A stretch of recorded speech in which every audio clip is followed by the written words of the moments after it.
Yo, what to do, y'all? It's your boy, Mr. Forbes, and Red here on the ones and twos. Today we have a special guest. This is Red's friend. They go way back. Uh, Way back, way back. yes, Yes, sir. sir. Yes, sir. They go way back. So, ladies and gentlemen, please give them a round of applause if you're listening, tuning in to us on Can You Dig Sports Radio for us and Real Locker Room Talk. This is Armand Johnson. Welcome to the show, my guy. Thanks y'all for inviting me, man. First time being on the motherfucking podcast. I talk about sports all the time. People be asking me to do this all the time, but I Uh-huh. owe him from last week, so I had to make sure I came through for my boy and shit. So That's love. That's love. We greatly appreciate that. Greatly appreciate that, and I'm glad you're on the show. For those who just now tuning in with us, like I said, this is Can You Dig Sports Radio before us in Red Locker Room Talks. If you want to get in tune with us, get in contact with us, be a guest on the show like Armand, reach out to us via Facebook, Instagram. We got different social media platforms so we can reach out to us if y'all know it.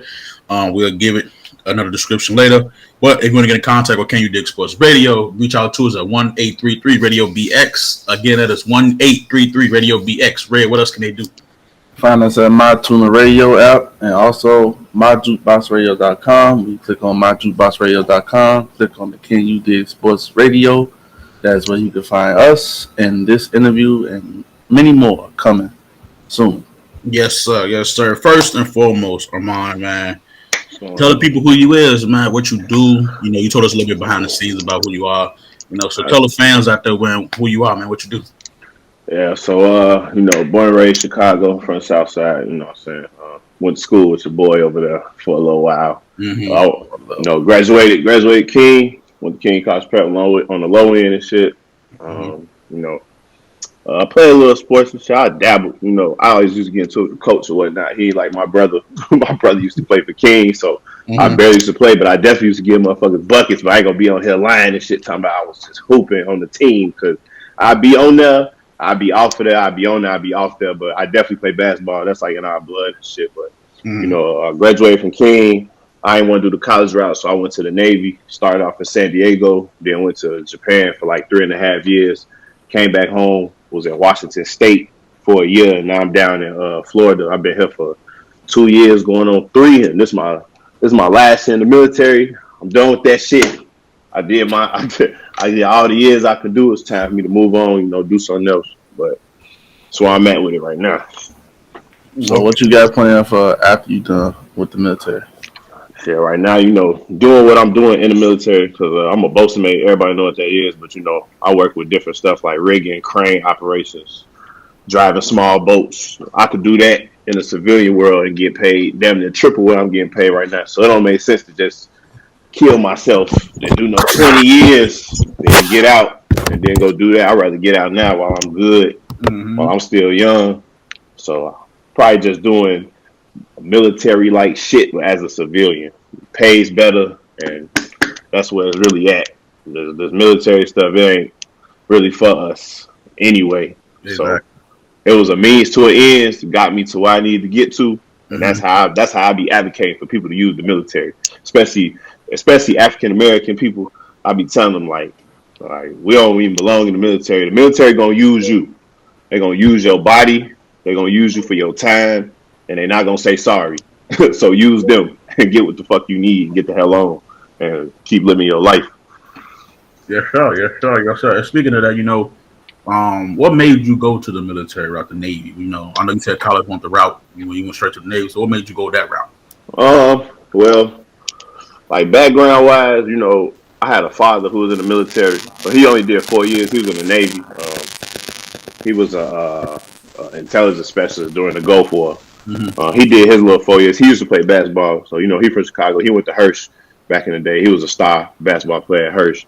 Okay. He went to college. He didn't like college. So, basically, my grandma basically told him, well, you ain't going to be sitting your ass in the house all fucking day. So, you go to the Army, Marines, Navy, pick one. So, he went to the Navy or whatever. He got out the Navy, He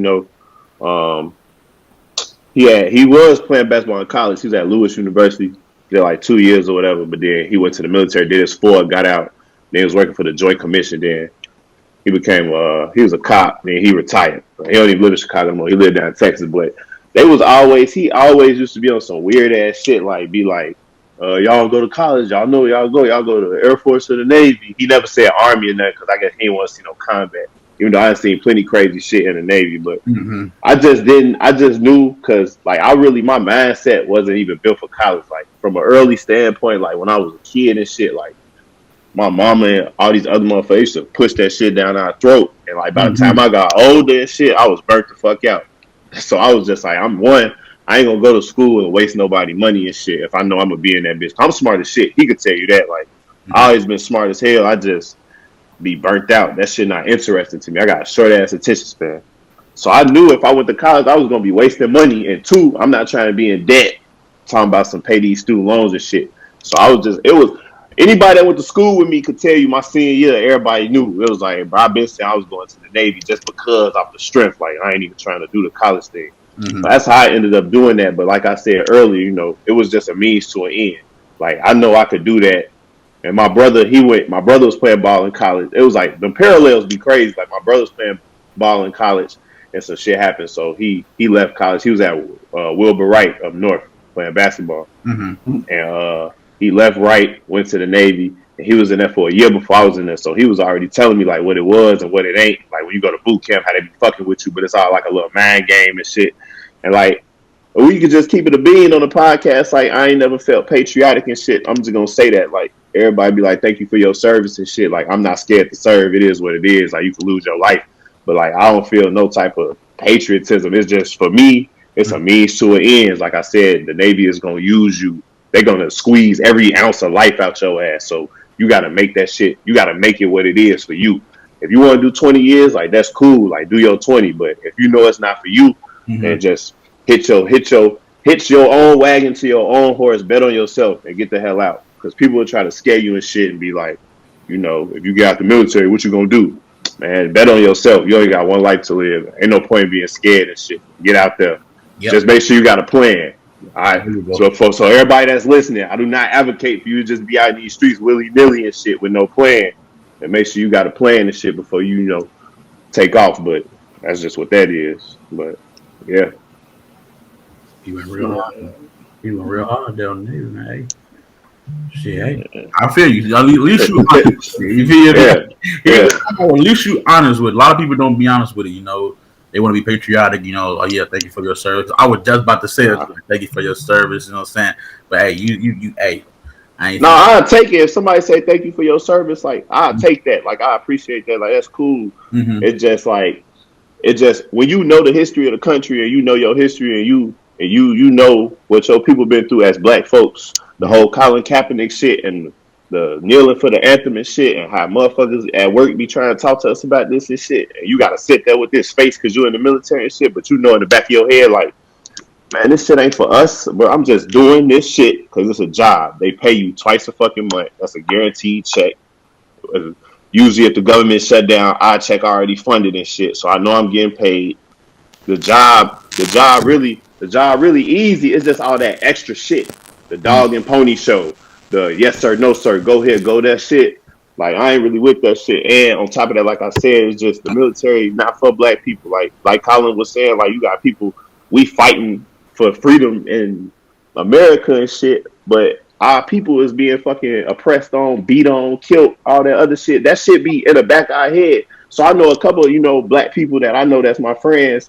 I be seeing them like put shit on the internet and shit talking about, oh, I can't believe black people join the military. It's like, don't put black people down for joining. Motherfuckers join for different reasons. Like some people, if they never joined the military, probably been sitting in the same motherfucking spot they was sitting in doing the same shit with no steady progress, no movement in their life. Right. One thing I will say about the Navy, you gonna have some money in your pocket, you can make some connections, and your ass gonna be able to live, and have an actual life. And then build on that afterwards. But you just gotta look at it for what it is, and not get caught up in that whole military shit. Because some people they get caught up in that military mindset, and now they basically got a battery in their back, and everything is about the military. It's the military before your family, before your friends. I don't get down with that shit. I could honestly say I'm gonna be doing 8 years and get out, and I ain't never changed my mindset. Like I never let that shit get to me. I've always been my own person, but that's when you go into the military, I advocate people that want to go to the military always be your own person. Don't fall into that left foot, right foot shit. Do your thing. Amen, brother. Yeah, sip a drink for that one. That's all right. That's good. I'm glad you got that off. We got to know y'all. Y'all know who he is now and what his stance is with it. So we're gonna switch gears. Speaking of so we was talking about the Henry Ruggs situation. Right. Off camera. So what's your reaction to it? What you've been hearing on your social media platforms, what you've been hearing. What's your reaction to the situation? My initial reaction with anybody that talented, that was drafted that high, that had everything right in front of him, to do something like that, your first reaction is always, damn, like, that's fucked up. First of all, condolences to the victims, the people that died. Mm-hmm. But just if let's just focus on Ruggs, that's just wasted talent. My whole thing every time I see a situation like Henry Ruggs' situation is because we sports guys, so we watch sports. So watching him in Alabama shred motherfuckers, you put in all this work. Obviously we don't know Henry Ruggs personally, but you got to think like, damn, somebody in his family put in work with him so he could get through high school, get to Bama, go crazy, get out of Bama, get drafted top 5. That boy running 4.2 speed just for you to just throw that shit away. And that's always my initial reaction. Like, damn, like how you rich, how you get all this paper, all this opportunity, and you just blow that shit down the drain. So that's my first initial reaction. Mm-hmm. On the social media side, however, you got internet trolls and shit who be saying stupid shit, so we ignore them. Like, you had one dude on the internet was like, why his girl ain't take the charge? That's dumb as fuck. She ain't drunk and she not driving, so we just gonna dismiss that. But basically what the divide is like, it's people basically trying to say you shouldn't have compassion for him.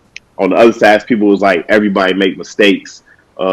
This is life. Like, you should have compassion for him. So like an example of that is like Derek Carr. He catching a little flack because in his press conference, they asked him about Henry Ruggs, and he was saying, that's still going to be my brother. Like, if he need me, I'm there for him. Like, he's still a human being. I'm not just going to abandon him because, he made a mistake. And on that front, I do agree. Mm-hmm. But one thing I'm big on is, like, the decisions that you make. Mm-hmm. Like, everybody got a brain, and you got that motherfucker for a reason. It's a right thing to do, and it's a wrong thing to do. Like I was saying before we started recording, it's like, it's been times when I've been drunk or I felt like I can't drive. I'm gonna stay where I'm at. I ain't even gonna drive. I'm not even gonna put myself in a position where I can mess up my life.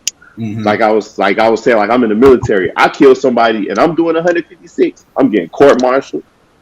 I'm gonna get a dishonorable discharge. They're gonna take my paper. I got a house.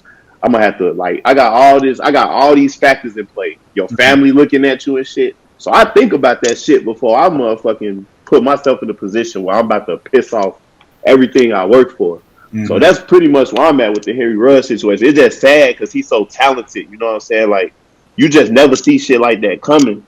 I just don't understand what it is about the drunk driving shit. Like, you rich.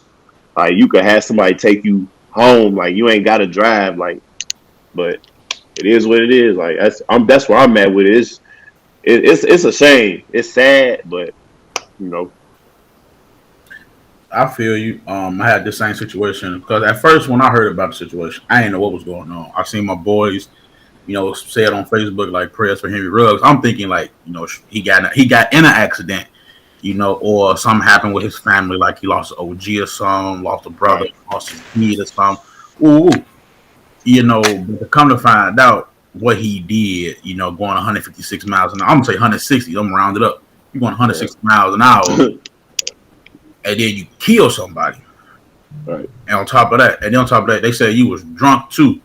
And so a lot of people was on either side, like you said. A lot of people defending him. A lot of people are against it. I'm not in the middle of it. I'm just like, at the end of the day, you had a decision to make.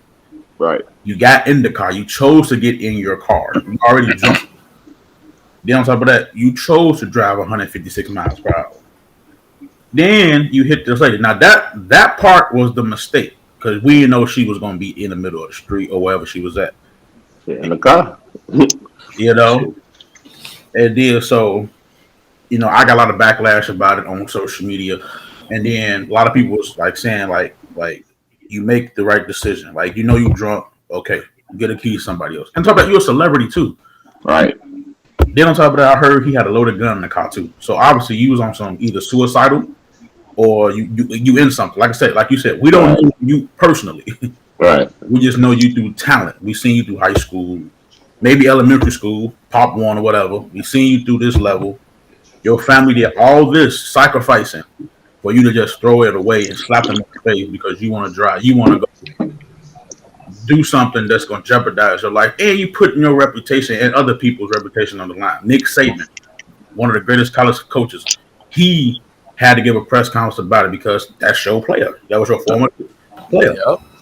Yep. High school coaches like, dang, coach, you trained him, you worked with him. Was he like this before when he was in college? Was he like this in high school? Was he just what? You got to ask those questions. Was he mentally ill? What's he going on in his head? Has he had an episode of this before? Was he drunk before and he was speeding? Honestly, get in the car drunk, driving too, but I ain't never seen nobody drive 156 miles per hour and hit somebody and kill them. And live. Shit. Exactly. He lived. By the grace of God, he's still alive. I think his girlfriend's still alive, kid's still alive. You're still alive. But that's typically how it happens when you're a drunk driver. You're going to live. You're going to have to live with that. Exactly. That's probably why there's karma with it. Is he going to be playing football again? No. Sure. You don't know how long he's going to be in jail, but money talks. You're a millionaire. Money talks. You want to have a settlement to get to the family, and they don't press charges and go this way. At the end of the day, he probably still go to jail just for the drunkenness because that's automatic. Driving influence, that's automatic jail time. License suspended, all that. Yeah, Nevada. That's Nevada, and he was double the legal limit on his DUI when he blew. And Nevada, I think you kill somebody and you was a DUI, that's an automatic 2 years. But like I was saying earlier with the Dante Starworth shit, we gonna see if they play it like they play the Starworth shit. Because he got paper, so he could easily. So we gonna see what happened because that's usually what happened. Like you just said, you pay a settlement to the family, get them their paper. You got to pay your bail and your bond, all that other stuff. But like I said, Starworth, he got 30 days in jail. He got 8 years probation. You know what I'm saying? He got his license suspended forever in Florida. Like he could never drive again. But that's the difference, Florida and Nevada. And then the gun on top of that. And it's gonna be hard for him to try to get his lawyer to throw that out with him killing somebody in the car. Like whoever prosecuting against him, they probably trying to tie all that shit together. But you don't want to see it happen to the young kings out here. But it's that shit was avoidable. I would you. And then on top of that, you know how the government is. Right. Let's see if he got an old case that was, back in the day. They want to bring up old stuff. Like, okay, you was arrested before. They're gonna look at his old record. You know what I'm saying? They're trying to see if he had a history, so they're going to add more to it. Like, if he did have like a drug case that got thrown away, okay, let's bring this case back up. Right. So hopefully if he do get that situation where like, Dante Starway, he get 8 years probation, pay off their family settlement. Money talks. I'm gonna keep it 100. Oh yeah. money is what moved this country far more than any other damn country. That money, you could be talking some bullshit out your mouth, but if your pocket talk for you, you can walk. You know what I'm saying? And I'm not saying anything negative about the family. You can obviously condolences to the woman that lost. Right. Money talks. Do you want to see him go to jail for the rest of his life, or you want charges? You want this $10 million? You want this $10 million? Proper burial for your daughter, whoever she is to you. Proper burial. You set up her kids if she had kids for life. Like, here you go. Right. Y'all. You know what I'm saying? Or you just like keep crying. I mean, you're gonna grieve regardless because you lose someone. Obviously, grieving going on. But at least grieve with like knowing that okay, we got this settlement money. The funeral good. She real rested. The family gonna be good off her name because this is what we got from her. Right. For her. You know what I'm saying? Yeah. I don't know. We don't know how that's gonna go. Yeah, because the family be affected on both sides. So now you got to think he got a wife, he got a daughter. So it's like I don't want to see him. Everybody, because that's the thing. Like when they were saying like everybody make mistakes. That's why I was trying to tell you earlier. Like you got to be careful about how heavy you say everybody made mistakes, because that is true. Because people are human. Yes. As a human, every human is fallible. Nobody perfect. So, he gotta face what he did. But I never want to see us as black people in a position where we can't put food into our family's mouth no more. So I hope that he atoned for what he did, but he is able to get back on his feet so he can keep feeding his family. Because you never want to see no shit like that. And not saying that the media always focus on black athletes because they really do. It be other NFL players that have criminal records and DUIs, but they don't get like the spotlight like how Henry Ruggs did. Even though the situation he did was pretty messed up, right? And he did kill a person, but the media always focus on young black athletes, and they like to attack them, and then they like to say like, "Oh, don't be like this person. Don't be like this person." We don't know what he was going through when he was young. Some NFL players experience traumatic events when they're young, or when they go into college. You never know. So, in his situation, will he be able to play in the NFL again? I don't think so. He probably play in the XFL if they let him go, or the CFL.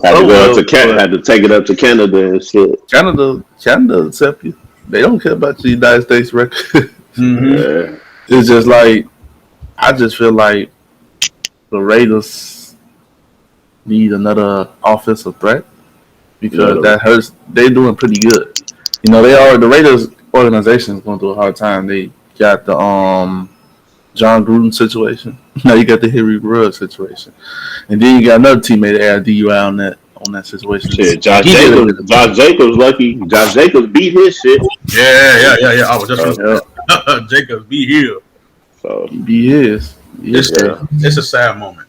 Yeah, for sure. It's gonna be more information that come out and see how that play out. But for now, it's just like I know he just probably just sitting there thinking too, like, because that's what happened when you make decisions like that. You never think about it.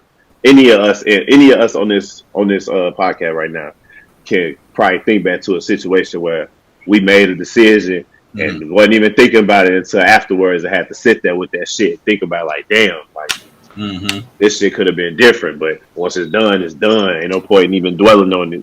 Fuck yourself. So you gotta keep on pushing.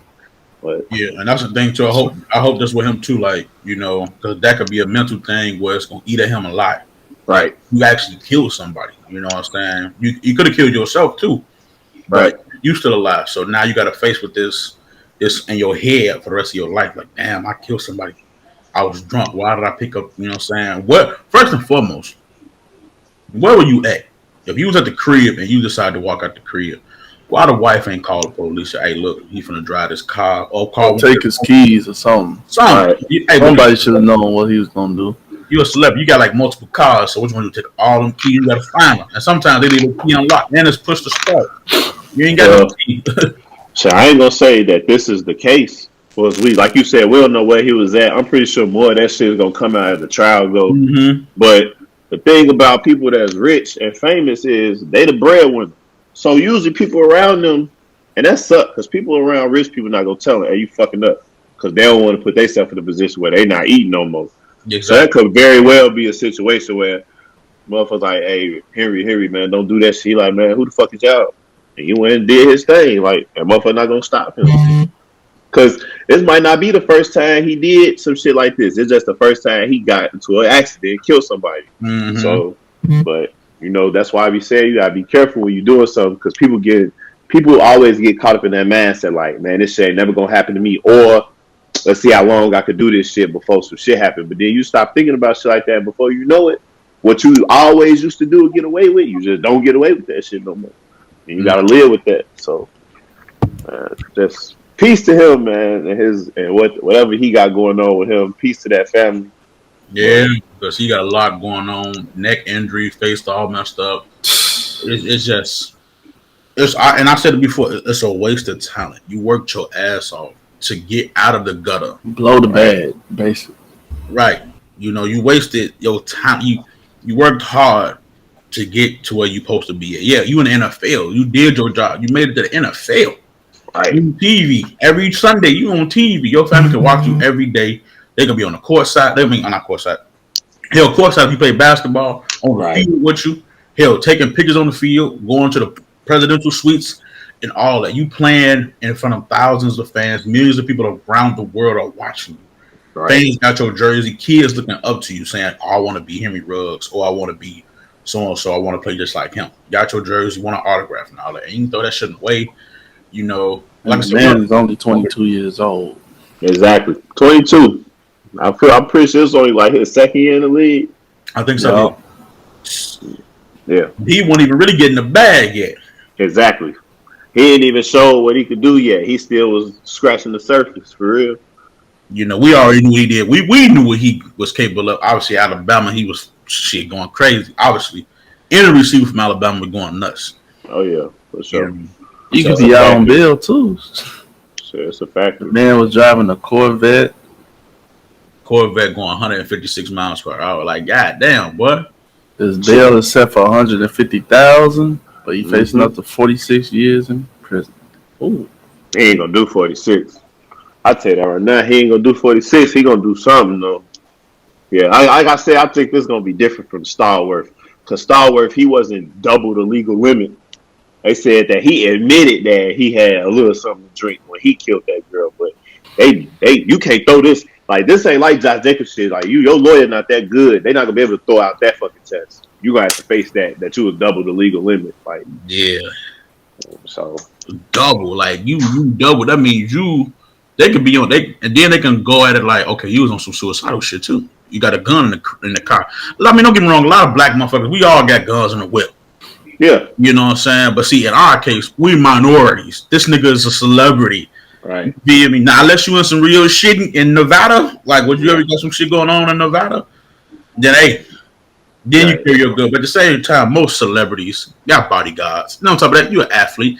Ain't nobody really gonna fuck with an athlete like that unless they really on some hating shit. They want to rob you and stuff like that. Take your jewelry and all that.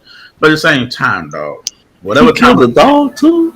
Yeah, they said, oh, and that, all right. Hey. Let me tell you something. That shit ain't funny, but let me tell you some shit. Bro. I talked to my brother about that shit, and I was like, I'm reading off the list of the shit. He listening. I'm like, oh, and he killed the dog. You know what he said? Oh, that nigga done. You see how they did, Vic? These white folks don't play about their damn dogs. They don't play about their animals. You think they're gonna bring that shit up? Come on, man. That's gonna be the first thing. He killed the woman and her dog. Yeah. So you know they're gonna play that up in a fiery crash. Yeah, they're gonna play that up. Real tough. Like this. It's a video too. Yeah. He going crazy. Like I think it was empty road anyway.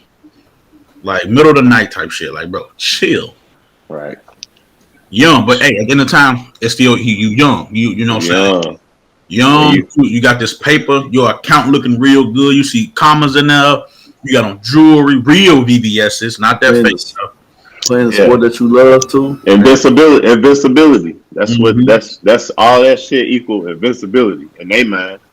That's just, but I understand it. Like I don't judge people. I understand all that because if you understand the human mind, you understand how young people think. We still young, honestly. Like if you know how they think, you know what that's like. And I think that's the angle that a lot of people was coming from when they was just like, don't be y'all judging this man doing all that shit. I get that. That's 100. Like definitely, like young people gonna do fucked up shit. You supposed to make mistakes. Like you can't go through your life not making mistakes. Because if you don't make mistakes and you perfect, that's like I don't have no kids. But if I had kids, if I never made mistakes, what can I teach them? Exactly. If I'm always perfect, how am I supposed to know what a mistake is when they do it? How am I supposed to react? So you got to make mistakes. It's learning from them motherfuckers. Now, some mistakes in this case are obviously bigger than some fucking mistakes. Some shit you just can't come back from. Some shit is life, right? Some shit is life altering, like this. So you can't come back from this. Like robbing the bank, you can come back from that. Like, yeah, I was desperate. I needed some paper. Right. You're going through some shit. Stealing, fighting. Shit. You know what I'm saying? All that. I was going through some shit. Murdering somebody, you can't come back from that. You don't come back from that clean. And they dog too. Right, and the dog. Like yeah, people don't play about the dog. Obviously, like you said, with the Vic situation, the dog fights. Fed time. Gave that boy fed time. He came out, but hey, you talk about the Vic situation, but he came out and still got a job back. He did come out that motherfucker going crazy. He did. Got a job, went crazy in that league, came back and still was killing niggas. Yeah, he was in Philly doing his thing for a little while. Mm-hmm. But you know, yeah, Vic, that whole situation, they treated that man like they treated him like he was a damn Nazi scientist or something. Serial leader, man, killing dogs like he's going to kill off dogs. Like they treat him like the ringleader of the dog fights. You seen Vic all on the news, CNN, right? That shit, that's the shit that blew me. Even when you was little and shit, you like, I was smart back then, so I'm like, ain't no way in hell this shit on CNN, MSNBC. What the fuck? This ain't political. Y'all done made this shit political. Political. And that's when a lot of black people. That's when a lot of black people realize, like, hey man, these motherfuckers value the dogs more than they value our ass and shit. And that's basically what it was. It's like they value them dogs. Like you're not gonna fuck with no dogs, bro. But yeah, man. See if Henry Ruggs. I think he gonna get on his feet, but he gonna be shaky. But we'll see. We gonna see, because whatever paper he got, I hope he saved some. Yeah, he get bonded out right now. Yeah, they released him. Whatever paper he was gonna get, they got that shit. I'm pretty sure it's a clause in that contract. They ain't gotta give you shit. Especially that's his rookie deal. So exactly, he's still on his rookie deal. Like you tripping. Like you still on your rookie deal and endorsements. You finna lose all them endorsements. You can kiss that goodbye, bro. Like you just lost all your endorsements. Yeah, that's it. That's why I said one decision could alter the course of your life, and you're gonna have to live with that shit forever. Yep. That's crazy. But hey, we're gonna take a little break here on Can You Dig Sports Radio. We're gonna bring Armand back with the next segment right after this quick and short break.